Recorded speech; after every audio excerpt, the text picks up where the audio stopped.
अस्सलामुअलैकुम, welcome to San Sports. टी20 world cup के पहले दो मैच में शिकस्त खाने के बाद पाकिस्तान टी20 वर्ल्ड कप का अपना तीसरा बड़ा मुकाबला नीदरलैंड के खिलाफ कब खेलेगा। पाकिस्तान और नीदरलैंड दरमियान ये वाला मुकाबला कब खेला जाएगा, पाकिस्तानी टाइम के मुताबिक कितने बजे शुरू होगा। इस मुकाबले के लिए पाकिस्तान की प्लेइंग 11 में कौन सी 3 बड़ी तब्दीलियाँ होंगी।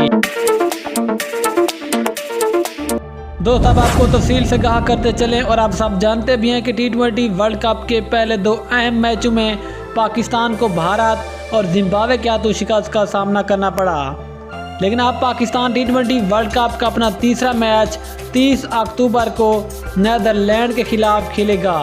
अगर टाइम टेबल की बात करें तो ये वाला मुकाबला पाकिस्तानी टाइम के मुताबिक दोपहर 12:30 बजे शुरू होगा। और अगर वेन्यू की बात करें तो ये वाला मुकाबला भी पर्थ में खेला जाएगा।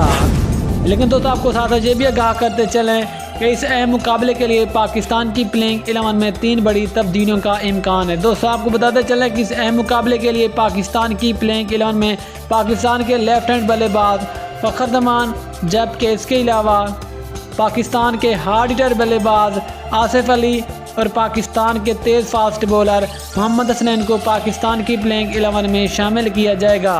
जबकि इनकी जगह पाकिस्तान के मिडिल ऑर्डर और सबसे ज़्यादा नाकाम होने वाले बल्लेबाज हैदर अली और इसके अलावा पाकिस्तानी फास्ट बॉलर शाहीन शाह आफरीदी जो कि मुकम्मल तौर पर फिट नहीं है। इसके अलावा जो तीसरा बड़ा नाम आता है वो नाम आता है मोहम्मद नवाज़ का।